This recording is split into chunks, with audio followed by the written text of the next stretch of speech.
Welcome to the most comprehensive, practical, and theoretical Bedwars guide out there. Today I want to show you a completely different look at Bedwars compared to all other guides that exist today.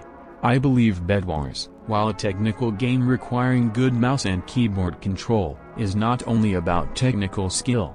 Today, I want to talk about the theory behind every Bedwars game, how to play a good macro game, and general tips and tricks to improve technical skill as well. Let's talk first about playing a good macro game. A macro game consists of your economic standing as the game progresses. This is measured through every single bridge you build, how fast you can traverse the map, and your gear score.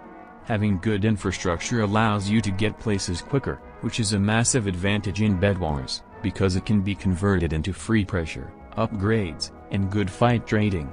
This means making good bridges that you can traverse quickly, and that delay the enemy team coming the other way. Now let's talk about winning the economic battle, through superior upgrades from a good macro game. Let's say you start a Force game, on a long map like Lighthouse. If you double bridge to diamonds, instead of sending 3 players to mid to rush, you are automatically economically ahead. In Force, if you can control 2 diamond generators, you have majority on all upgrades, and therefore have a much better macro game compared to your opponents who are either equal or lesser in upgrades. In solo/doubles games, your diamond gen advantages come from having better rushing skills, and better infrastructure, to get to diamonds faster, and deny upgrades from the other players. Diamond upgrades are always better than emerald items, as they are permanent buffs that keep you alive, allow you to deal more damage, and defend with ease. Emerald upgrades are not necessarily bad, but their purpose is to even the playing field, allowing one person to win up to a 4v1, either in general PvP or bed breaks. In Bedwars, a good offense is always better than a good defense, although you need a balance of having a tanky bed and teammates to defend, while keeping pressure on all other players. No bed defense will deny a bed break, except for having someone there to defend. As such, building a tanky defense is often unnecessary, and you can see this from high-level players who only have to block to bed defenses. Now let's talk about trading efficiently in fights.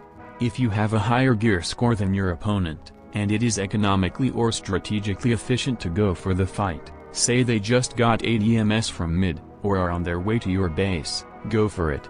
Put yourself in a starting position where you take less knockback, have a low or even ground advantage if possible, and a position where they take more knockback from your hits.